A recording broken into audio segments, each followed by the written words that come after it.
तो अगर तुमने डीमन स्लेयर की मांगा पढ़ी है तो तुम्हें पता होगा कि एंडिंग में बहुत सारे ऐसे कैरेक्टर थे जिनको हैप्पी एंडिंग नहीं मिली थी। एंड स्पेसिफिकली मुइचिरो, भाई वो बंदा सिर्फ 14 साल की उम्र में ही मारा गया था। बट टेंशन ना लो, क्योंकि आज की वीडियो में मैं डीमन स्लेयर को एक हैप्पी एंडिंग देने वाला हूँ जिसमें कोई भी कैरेक्टर नहीं मरेगा एंड सबको उनकी हैप्पी एंडिंग मिलेगी। तो without wasting any time let's get started. तो स्टोरी की स्टार्टिंग हम वहाँ से करेंगे जहाँ पर कानाओ वर्सेस डोमा की फाइट हुई थी। एंड इस फाइट में हमें कानाओ को बचाने के लिए उसके साथ कोई और हाशिरा भी भेजना पड़ेगा। एंड इस टाइमलाइन में उबुयाशिकी ने कानाओ के साथ साथ सानेमी को भी भेजा था। इसका मतलब है अब फाइट होगी कानाओ एंड सानेमी वर्सेस दोमा। एंड भले ही सानेमी कनाए के साथ मिलके भी दोमा को नहीं हरा पाए, बट वो दोमा को सनराइज तक रोक के रखेगा जिससे हमारी कानाए बच जाएगी। एंड कानाए के बचने के बाद मुगेन ट्रेन मूवी में उबुयाशिकी रेनगोकू की जगह कनाए को भेजेगा, जहाँ पर कानाए एंड तांजिरो का ट्रायो मिलके एनमू को तो बहुत इजीली मार देगा। बट देन उसके बाद एज कैनन वहाँ पर आकाजा की एंट्री होगी एंड वो आते ही सबसे पहले तांजिरो पर अटैक करेगा। बट आकाजा के अटैक से तांजिरो को कनाए प्रोटेक्ट करेगी।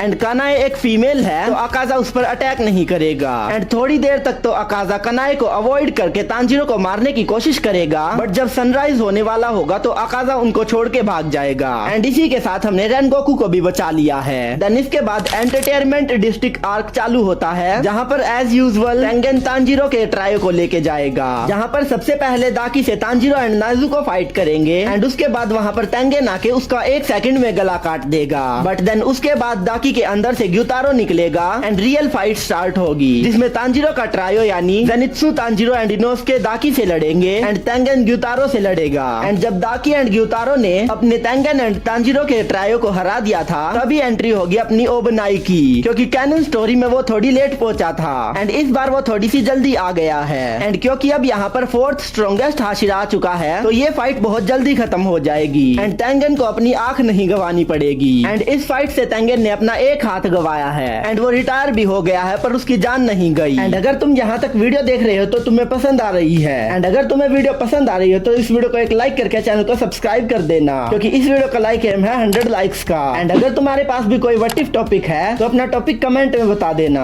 एंड अब स्टोरी को कंटिन्यू करते हैं। देन एंटरटेनमेंट डिस्ट्रिक्ट आर्क के बाद स्वॉर्ड मिथ विलेज आर्क पूरा सेम रहेगा। एंड इसके बाद आएगा हाशिरा ट्रेनिंग आर्क एंड ये आर्क भी ऑलमोस्ट सेम रहेगा, बस इस आर्क में रेनगोकू एंड कानाए भी डीमन स्लेयर्स को ट्रेनिंग देंगी। देन इसके बाद फाइनल फाइट स्टार्ट होगी, जहाँ पर सबसे पहली फाइट होगी कानाए शिनोबू इनोसुके कानाओ वर्सेस दोमा के बीच, जिसमें अपने हाशिरा जीतेंगे। एंड यहाँ पे हमें शिनोबू का सैक्रिफाइस करने की भी जरूरत नहीं पड़ी। देन उसके बाद आकाजा से फाइट करेंगे Tanjiro, Rengoku and Giyu. And इस फाइट में भी तांजिरो अपना सेल्फलेस स्टेट अनलॉक कर लेगा, जिस वजह से गियू को अपना हाथ भी नहीं गंवाना पड़ेगा एंड ये फाइट बहुत जल्दी एंड हो जाएगी। देन उसके बाद आएगी सबसे बैडेस्ट फाइट यानी कोकोशिबू की फाइट। तो कैनन में तो नाकीमे ने मुइचिरो को गियोमे से अलग कर दिया था, बट इस बार जैसे ही नाकीमे इन्फिनिटी कासल को मूव करेगी तो मुइचिरो के साथ साथ गियोमे भी कूद जाएगा। एंड इसी चेंज से कोकोशिबू के सामने मुइचिरो एंड गियोमे दोनों साथ में आएंगे। एंड उसी टाइम पर पीछे से गैनिया एंड सानेमी भी दोनों साथ में ही आ जाएंगे। बट इस फाइट में मैं एक छोटा सा चेंज करने वाला हूँ, जो है इस टाइमलाइन में गियोमे अपना डीमन स्लेयर मार्क नहीं अनलॉक करेगा। आई नो इससे बहुत बड़ा पावर गैप आएगा, बट अगर गियोमे ने अपना डीमन स्लेयर मार्क अनलॉक किया तो वो 25 का ऑलरेडी है एंड वो नेक्स्ट डे ही मर जाएगा। तो हाँ, इस टाइमलाइन में गियोमे अपना डीमन स्लेयर मार्क अनलॉक नहीं करेगा